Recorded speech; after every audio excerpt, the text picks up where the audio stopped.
അതങ്ങനെ തന്നെയാണ് അത് കാണുന്നത്. യഥാർത്ഥത്തിൽ ഇത് സംബന്ധിച്ച് 4 കോടതികൾ ഇപ്പോൾ തന്നെ വിധി എഴുതിയിട്ടുണ്ട്. പ്രത്യേകിച്ചും മാത്യു കുഴൽനാടന് പ്രത്യേകം നന്ദി രേഖപ്പെടുത്തേണ്ട സന്ദർഭം കൂടിയാണത്.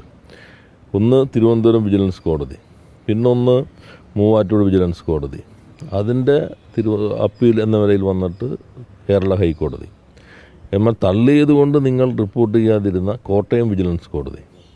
അങ്ങനെ തിരുവനന്തപുരം, കോട്ടയം, മൂവാറ്റുപുഴ 3 വിജിലൻസ് കോടതികൾ ഇതുമായി ബന്ധപ്പെട്ട് യാതൊരു തരത്തിലുള്ള അഴിമതിയുമില്ല, അതുകൊണ്ട് അഴിമതിയുമായി ബന്ധപ്പെട്ട് മുഖ്യമന്ത്രിയോ സർക്കാരോ ഇതിനകത്ത് ഭാഗമേ അല്ല എന്ന നിലയിൽ ആധികാരികമായി വിധിയെഴുതി. ആ വിധിയിൽ ഒന്നിനെ ചോദ്യം ചെയ്തുകൊണ്ട് കോൺഗ്രസ് നേതാവ് ഹൈക്കോടതിയിൽ പോവുകയുണ്ടായി. ഹൈക്കോടതി വളരെ വിശദമായി വാദങ്ങൾ കേട്ടുകൊണ്ട് ഹൈക്കോടതിയും വിധിയെഴുതി കഴിഞ്ഞിട്ടുണ്ട്.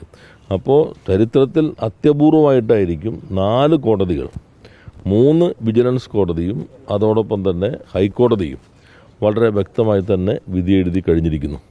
അപ്പോൾ അതിനകത്ത് പൊതുസമൂഹത്തിന് മാത്രമല്ല നമ്മുടെ നീതിന്യായ സംവിധാനവും വളരെ കൃത്യമായി ഒരു ക്ലീൻ ചിറ്റ് നൽകിയിട്ടുള്ള കേസാണ്. മുഖ്യമന്ത്രിക്കോ ഗവൺമെൻറ്റിനോ ഇതുമായി ബന്ധപ്പെട്ട യാതൊരു തരത്തിലുള്ള അഴിമതിയും നടത്തിയിട്ടില്ല, അഴിമതിയുമായി ബന്ധപ്പെട്ട ഒരു കാര്യവും ഇതിനകത്ത് ഉൾപ്പെടുന്നില്ല എന്ന് ഇത്രയും ആധികാരികമായി കോടതികൾ വിധി എഴുതിയിട്ടുള്ള മറ്റൊരു സന്ദർഭം ഉണ്ടാവില്ല.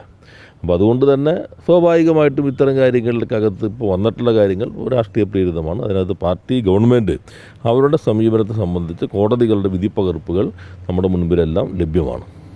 ഇത് വന്നൊരു സമയം പാർട്ടി കോൺഗ്രസ് നടക്കുന്നത് ഇത്തരമൊരു തീരുമാനം വരാനുണ്ടായ ഒരു സമയം വളരെ അല്ല, അതെല്ലാം നമ്മളിപ്പോൾ രാജ്യത്ത് നടക്കുന്ന കാര്യങ്ങൾ നമ്മൾ അറിയുന്നതാണല്ലോ. ഇവിടെ നമ്മൾ കാണേണ്ടത് ഒരു അന്വേഷണം നടത്തിയിട്ട് അന്വേഷണത്തിനകത്ത് ഇത്ര വേറെ രീതിയിലുള്ള ഇടപാടുകളൊക്കെ നടന്നിട്ടുണ്ട്, അതൊന്നും പറയാതിരിക്കുകയും ഇത് മാത്രം പറയുകയും ചെയ്യുമ്പോൾ സ്വാഭാവികമായിട്ട് അതിനകത്ത് ഇത്തരം കാര്യങ്ങൾ വരും. അന്വേഷണ ഏജൻസികളെ രാഷ്ട്രീയമായി ഉപയോഗിക്കുന്നു എന്നുള്ള പ്രശ്നം സ്വാഭാവികമായിട്ട് ഉയർന്നു വരും.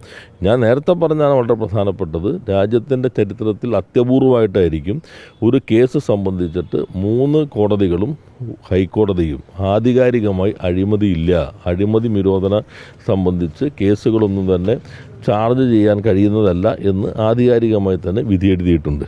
അതാണ് അത് സംബന്ധിച്ച് കാണേണ്ടത്.